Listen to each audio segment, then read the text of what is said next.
Apreciados participantes, reciban un cordial saludo. Hoy nos encontramos para profundizar un poco sobre las técnicas e instrumentos de evaluación.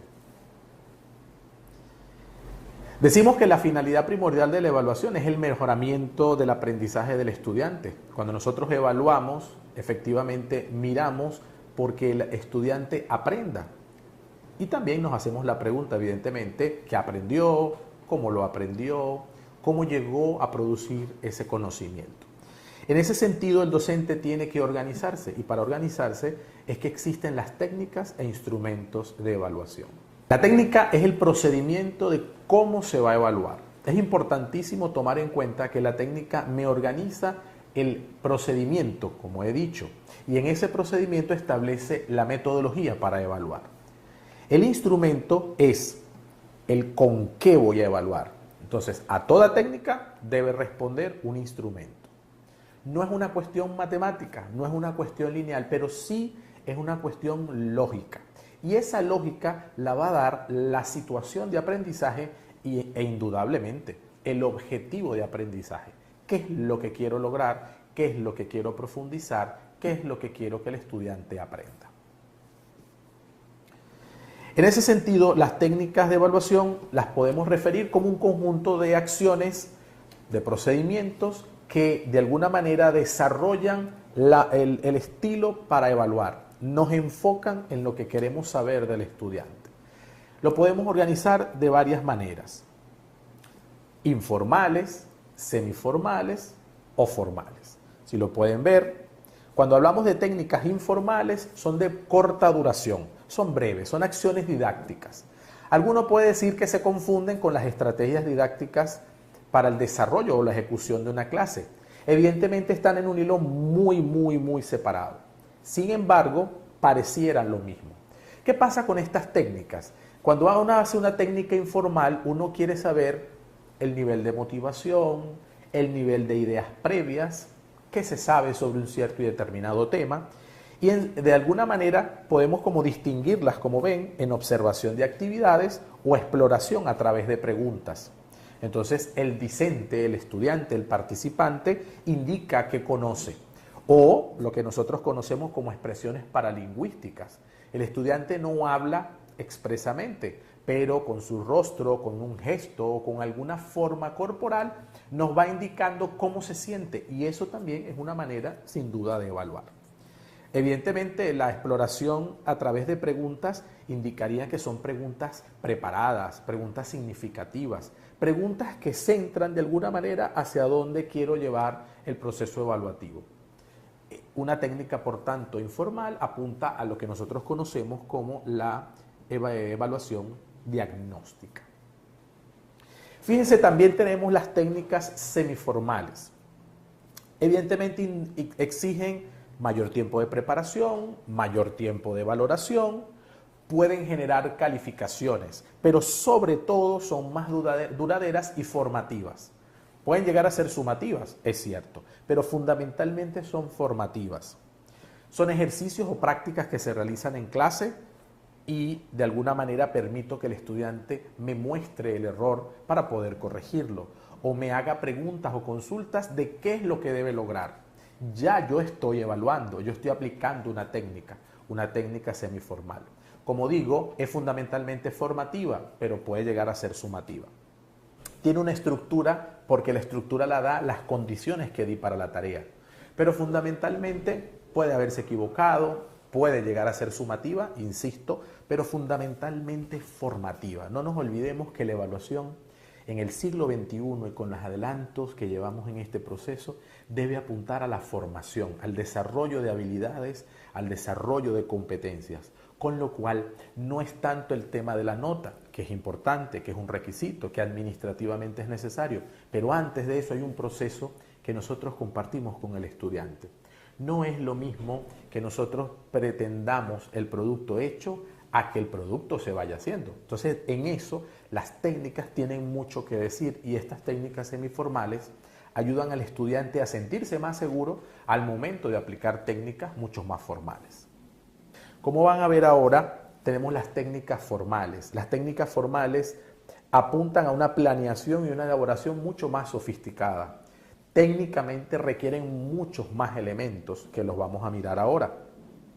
Su aplicación demanda mucho más cuidado. Como esto es así, por eso vengo diciendo, las técnicas informales y las semiformales deben buscar entre el diagnóstico y la formación llegar a preparar al estudiante, a que el participante se sienta seguro al momento de realizar evaluaciones mucho más organizadas y ponderadas. Tienes reglas determinantes porque justamente las técnicas formales buscan la objetividad, como todo el proceso evaluativo.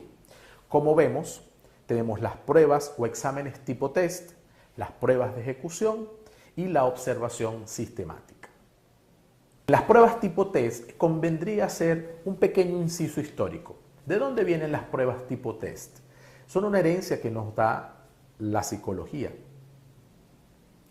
Si recordamos Primera, Segunda Guerra Mundial y toda la posguerra, la psicología clínica a través de la psicometría comenzó a elaborar una serie de estructuras de prueba que de tipo estándar, es decir, aplicables a cualquier persona con ciertas condiciones, establecía coeficientes intelectuales, tipos de personalidad y en efecto generó para el proceso educativo una manera de evaluar de un modo eminentemente objetivo. ¿Qué ha sucedido? Que las pruebas estandarizadas o las pruebas tipo test han llegado a entenderse de una manera menos estandarizada en algunos momentos. ¿Por qué? Porque cada profesor hace su prueba. Entonces, ¿a qué punto debemos llegar? Que a lo que nosotros llamamos prueba, o llamémosle examen, o llamémosla prueba tipo test, son pruebas finalmente objetivas, que buscan a través de los reactivos que están con los que están compuestos, buscan la objetividad, que cualquiera que haya estudiado en ese grupo con esas condiciones y ese tema pueda responder acertadamente a las cuestiones que se le presentan. Vamos a avanzar.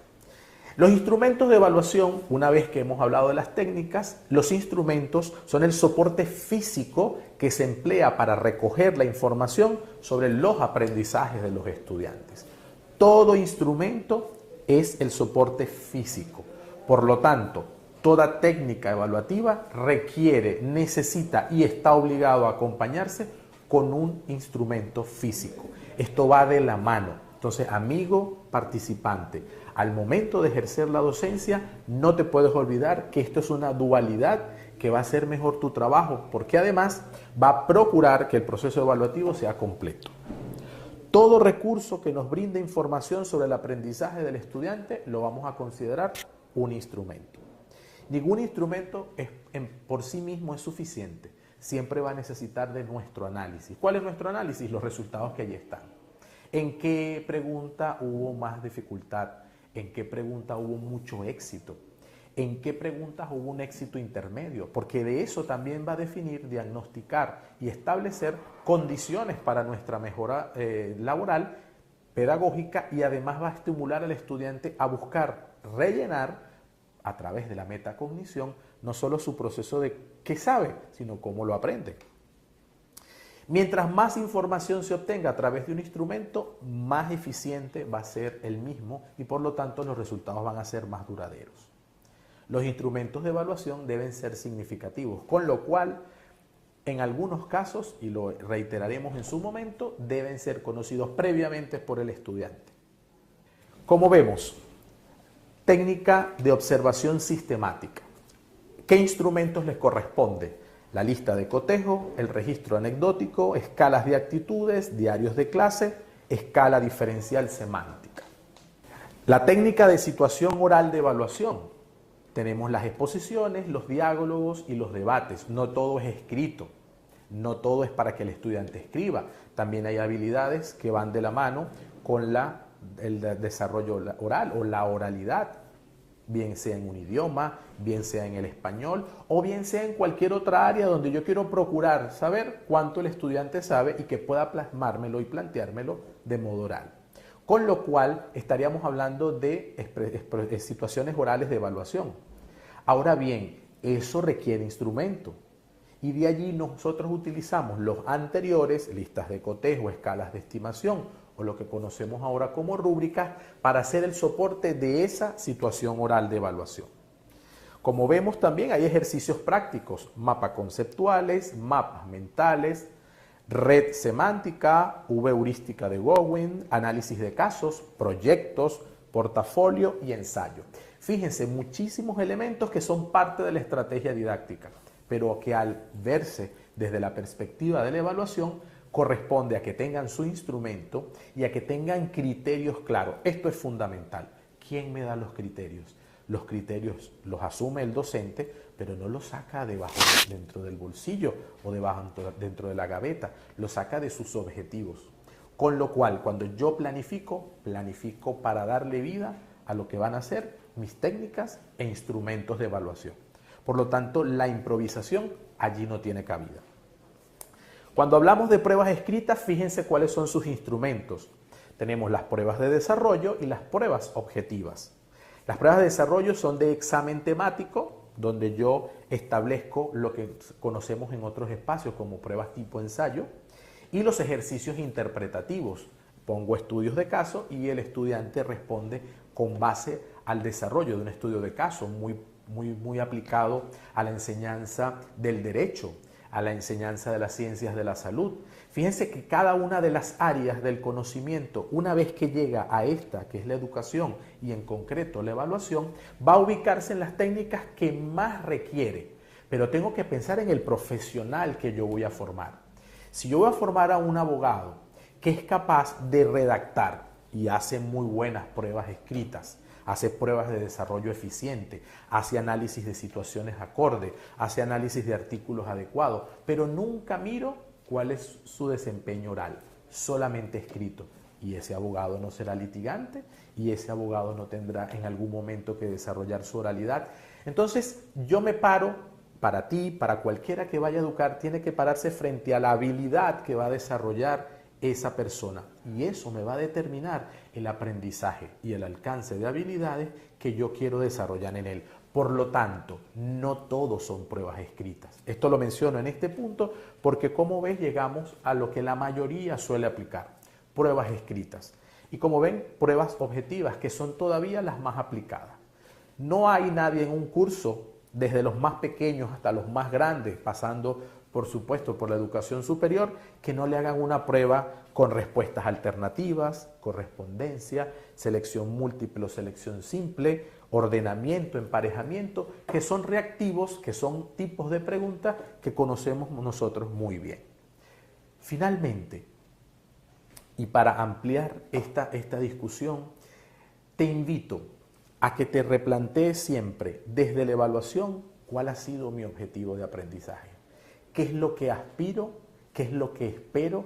¿Y qué es lo que me pide el programa de la asignatura enseñar? Eso, más tu creatividad, más tus ganas de trabajar con tus estudiantes, más todo lo que quieres enseñarle, eso te va a ayudar a definir tus instrumentos. Y entonces no solo tendremos pruebas que desarrollan y muy bien evalúan elementos importantes de la cognición, sino que también tenemos pruebas prácticas que evalúan procedimientos, o que tendremos pruebas orales, que además de lo cognitivo también desarrolla la habilidad del habla, la oralidad, o pruebas en equipo, que también desarrolla una manera de trabajar con el otro. ¿Por qué no abrirnos a eso?